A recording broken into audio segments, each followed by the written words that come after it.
Hola, terminamos hoy el tema de la revolución industrial con el último punto del tema, que es el dedicado a el inicio, los albores de una nueva economía mundial. Vamos a hablar de esta parte y también vamos a comentar los cambios que se producen sobre todo en los medios de transporte y en las comunicaciones. Bien, pues como comentábamos aquí, una de las grandes consecuencias que va a tener la revolución industrial es que se van a crear dos bloques a nivel mundial, dos bloques de dos grupos de países.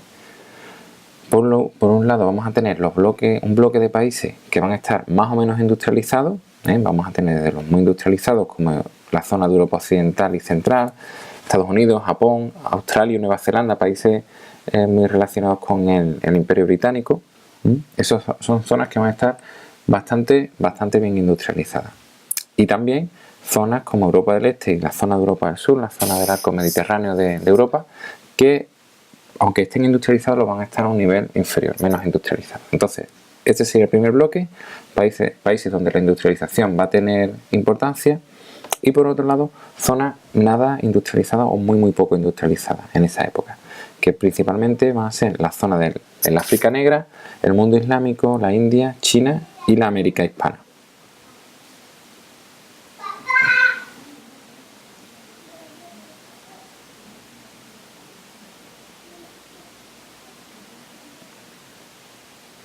Estas diferencias entre estos dos bloques, estas diferencias entre estos dos mundos, han permanecido hasta hoy en día, y eso puede considerarse como uno de los puntos los puntos negros de la revolución industrial, esa creación de dos mundos a dos niveles o a dos velocidades distintas y que sigue en cierto modo hasta hoy en día. También habría que comentar respecto a esto que el mundo ya en el siglo XIX se va a dividir en dos por una razón. Por un lado vamos a tener una zona donde vamos a tener la tecnología, la industria, y luego otra que lo que va a hacer es proporcionar las materias primas, los alimentos y a veces también la mano de obra. Esa primera zona correspondería a los países que hemos dicho que van a estar industrializados, y lógicamente la segunda, básicamente el segundo grupo de países van a pertenecer a estos que proporcionan las materias primas, los alimentos, mano de obra, etc. Eso va a llevar a que un bloque de países y el otro bloque de países van a estar relacionados, van a depender progresivamente uno de otro, y vamos a llegar a lo que se conoce como economía mundial. Los países van a depender progresivamente uno de otro, es decir, que lo que produce uno va a ser consumido por el otro grupo de países, y ese grupo de países va a producir materias primas que van a nutrir las fábricas de los otros países, etc. O sea que todo tenemos que verlo de una manera global, no como países aislados. Todo esto que comienza en esta época y que hoy en día tenemos, depende muy mucho del gran cambio que se produce en los medios de transporte y en los medios de comunicación, que es lo que vamos a ver ahora. Vamos a empezar hablando de los transportes. Hasta entonces, como ya hemos visto, el transporte más fiable, más seguro era el transporte que se realizaba por medio marítimo o por los ríos, medio fluvial. Eso va a cambiar con el ferrocarril. El ferrocarril va a tener una gran importancia en Europa a partir de 1860 y en América también sobre esta época un poco más tarde. Va a ser muy importante porque va a reducir el tiempo de viaje. Como ejemplo, en Estados Unidos se pasa de aproximadamente unos 6 meses que se tarda en llegar de costa a costa del continente, del país, de Estados Unidos, a reducirlo cuando se unen ferroviariamente una costa con la otra aproximadamente en 6-7 días. O sea que el cambio es muy grande.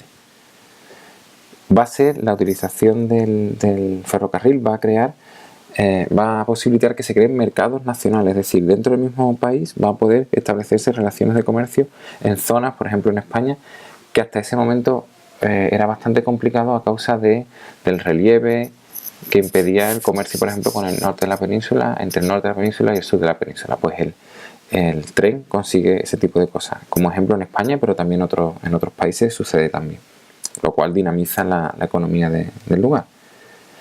Y aunque en principio, lógicamente, el ferrocarril va a unir centros industriales, por ejemplo, zonas mineras con zonas donde se consume el carbón, o zonas industriales con la costa para exportar productos. Paulatinamente eso va a hacer que unas ciudades entre sí, países con otros países, de una manera como por ahí un transporte internacional, y también continentes. Por ejemplo, el caso más conocido puede ser el transiberiano, que unía Moscú con la costa del Pacífico. Atravesaba prácticamente toda Asia. Desde Europa conectaba el Pacífico a través de Asia. Dejamos el ferrocarril y hablamos de la navegación marítima y la navegación fluvial, que también en esta época, gracias a los adelantos técnicos, va a mejorar. Lógicamente, el uso del vapor y posteriormente el uso del acero va a hacer que los barcos sean más autónomos, es decir, puedan realizar travesías más largas. Los barcos van a ser de mayor tamaño gracias al uso del acero. También la creación de la turbina que propulsará a los barcos igual hará que los viajes puedan hacerse más rápidos y puedan ser viajes más largos.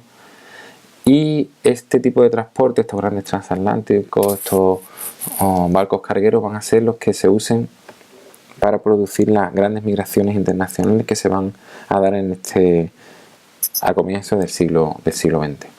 Serán estos grandes barcos, bueno, el que aparece ahí es el Titanic, pero de ese tipo de barcos de gran tamaño.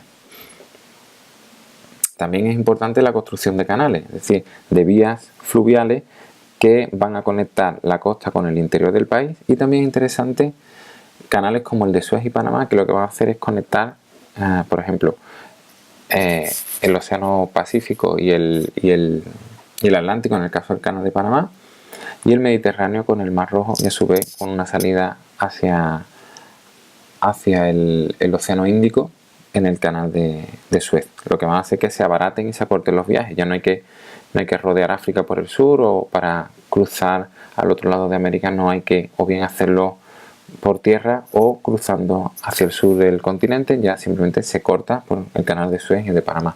Como hemos dicho, eso abarata el precio del viaje y reduce el tiempo, lógicamente. Bien. Van a aparecer también nuevos medios de transporte a finales del 19, y ahí tenemos muchísimos ejemplos, como es el caso del automóvil, que a comienzos del 20 era un producto de lujo. Ahí tenemos a los señores Daimler y Benz, que son los inventores del coche. En Europa al principio era un producto muy caro, de lujo, pero eso cambia gracias a Ford y sus cadenas de montaje, que van a hacer que en Estados Unidos se abarate el coste y se expanda su uso allí en el continente. También la bicicleta va a tener importante como medio de transporte, y va a tener mucha importancia en su desarrollo el uso del acero y del neumático, inventado por el irlandés Dunlop. Y cuando a la bicicleta le ponemos un motor, a un motor de explosión, aparecerá la motocicleta, que también tendrá mucha importancia. Habría que hablar también del transporte urbano. En la ciudad tendremos el tranvía y el metro. En grandes ciudades como Londres tendrá un metro relativamente pronto. Por el aire habría que hablar del globo aerostático y del avión de los hermanos Wright, que posteriormente tendrá importancia para el transporte, incluso militar. Y habría que destacar de todo eso que estamos diciendo los cambios que van a producir la utilización de todo el transporte. Vamos a tener, son cosas bastante lógicas, van a ser transportes con más velocidad, más seguros, con más capacidad, es decir, más cantidad de gente o más cantidad de carga podrán transportar, y se abaratará el transporte por todas las cosas que ya hemos comentado. Si a todo esto unimos, por ejemplo, que los alimentos van a mejorar, van a aparecer técnicas que mejoren su conservación, pues vamos a tener un problema que será para Europa que aparezca una competencia importante que va a arruinar a los productores europeos. Es decir, van a llegar a Europa productos, por ejemplo, de Sudamérica o de zonas de las colonias a un precio mucho más barato, porque allí la mano de obra es más barata, la manera de transportarlo se convierte en algo relativamente fácil y asequible. Entonces llegará, por ejemplo, carnes de Sudamérica, frutas también de allí, que van a ser mucho más baratas que la que se produce aquí en Europa. Eso va a generar una crisis agraria que se va a intentar paliar con el proteccionismo, es decir, cargando de impuestos y aranceles esos productos, pero que a la larga va a llevar a que haya una crisis, como se dice, en el campo. Muchos productores se arruinarán y tendrán que optar por abandonar el continente y en muchos casos emigrar principalmente a Estados Unidos. Veamos para terminar ya las comunicaciones.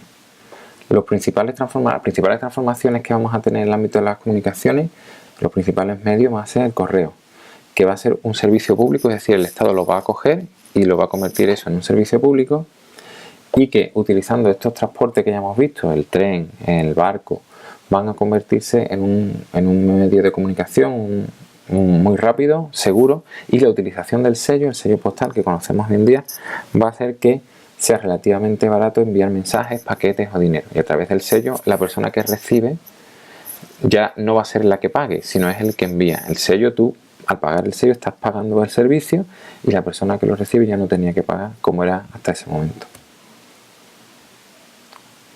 También habría que hablar del telégrafo y el teléfono. El telégrafo lo que hacía era que enviaba mensajes en código, mensajes en Morse, en relativamente poco tiempo y a largas distancias. Y el teléfono aparecerá posteriormente y ya permitirá transmitir directamente la voz, ya no un sonido o el código Morse, sino directamente la voz humana. Eso se deberá al trabajo de Graham Bell y posteriormente al perfeccionamiento de Thomas Alva Edison.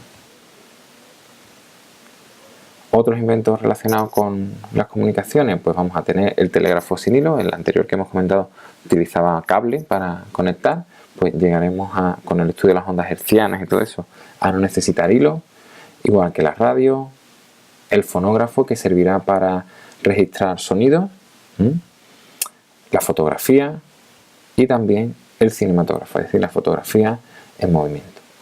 Bueno, pues hasta aquí el tema de la revolución industrial y el punto dedicado a los transportes, las comunicaciones y también la economía mundo. Espero que estos vídeos os hayan ayudado y los tenéis todos en la lista de reproducción para poder verlos cuando queráis. Muchas gracias.